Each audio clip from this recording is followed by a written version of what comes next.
What characteristic of yours worked most effectively for you? Was it your ability to write clearly, speak clearly, or how did you get your viewpoints really across in that kind of general atmosphere? Again, I think writing is the critical skill that I brought. But I think to be a good writer, you've got to be able to think clearly and express yourself clearly. And so the ability to communicate orally also comes into play. But I think it's understanding and having an appreciation for the complexity of issues, respecting a wide set of points of view, being able to understand and assimilate those points of view, and look for common ground that really is the critical factor. What qualities do you think that CEOs look for in someone who holds a senior public relations job?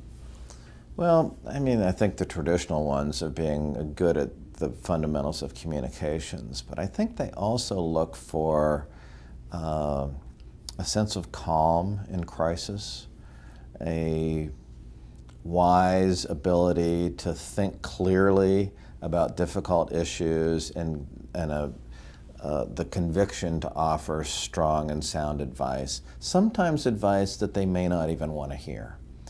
And you can sense when they don't want to hear it. But you don't throw it in their face, but you have to kind of quietly and persistently be a conscience. And I think they want that, actually, and they look for it. And again, I think some people are afraid to speak up and to say what they really believe and to say what they think is right. And it doesn't work out over time.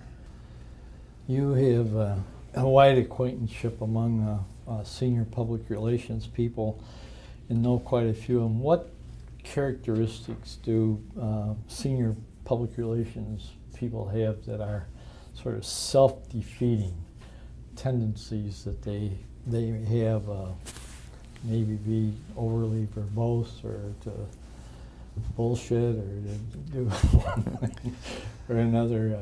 What's your observation on that?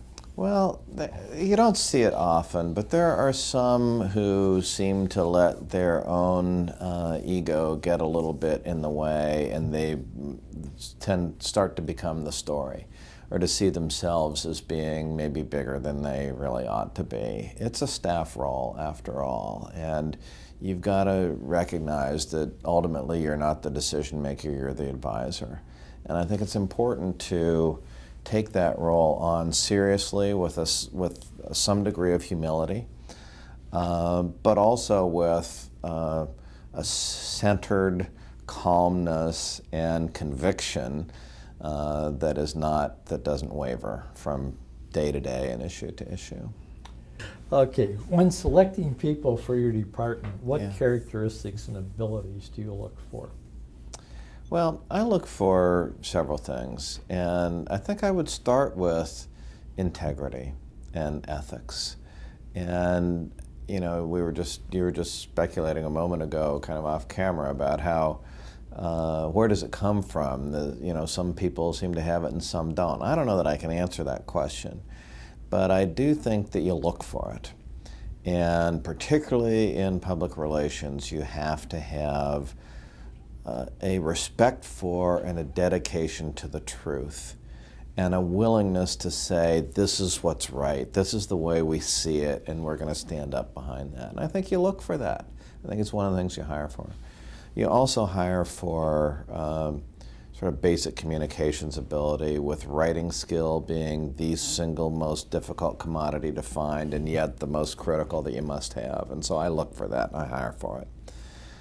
I also look for and hire for strategic thinking. I find that there are people who are actually pretty good, reasonably good public relations professionals who are able to execute well, but aren't able to think critically and strategically about business issues and business problems. And for senior roles, I'm looking for the latter. I really do want people who can understand strategic objectives and help a business think about how to accomplish its goals. Well, you've answered my next question, but because I was going to ask you, if does it make any difference whether you're hiring at the senior level or an entry level position in if I heard you correctly, not a, you look for pretty much the same thing, only emphasize the Yeah, more emphasis on the strategic thinking. thinking at a senior level, I would say. But you know what? I want strategic thinking all up and down my department. Even at the most junior levels, I've got people who are advising businesses on important PR considerations. And if they don't understand that business, and if they don't understand how to think critically about the business needs and about how to apply communication skills to help the business accomplish its goals, and at the same time be strong enough to stand up for truth and doing the right thing and have a broad perspective on the needs of constituents, that person's not likely to be very successful. People who are good at writing and can write press releases but sort of sit there and wait for someone else to say, oh, go write a press release about such and such, aren't of much value. I can say amen to that. What about educational experiences? You look for any particular type of educational experience in either new hires or senior people? I love it when I find journalism experience and journalism training, but I don't necessarily think that formalized public relations or journalism training is critical to success. I think that experience is. And if you've got a law degree or an economics degree or a business degree, and yet you've proven that you can function effectively as a communicator, I think that that's just fine. I was going to ask you if you preferred any particular type of business experience or any kind of experience in addition to the education and personal traits. And I gather that you were saying that you did, to some degree, like people may have financial background or something. Are there other ingredients that you would add to that mix as far as prior experience goes?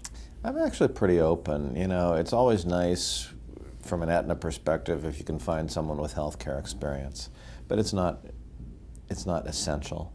I think talent, strategic thinking, I think an ability to understand business and economic issues is pretty important. But we need a variety of people who understand consumers and consumerism and all those sorts of issues as well. What would do you have any way you would assess public relations experience? Or if you put them on a ladder, I've heard you put journalism sort of at the top, and I wonder if you put public relations or advertising or mass communications, if there's any room for somebody that, how would you rate that? I don't. You know what? No, I don't think you do. I think you hire for the role that you're looking for. I mean, if I'm looking for a speechwriter or an internal communications specialist, it's nice if they have some background in that. A media relations specialist may have been a PR person for an agency or for a company, or may have a journalism background, or both. I actually don't like to hire journalists directly, but people who have a journalism background or training who have been in PR with an agency or another company are often prized. You sound like an old timer rather than one of the new generation. I am an old timer.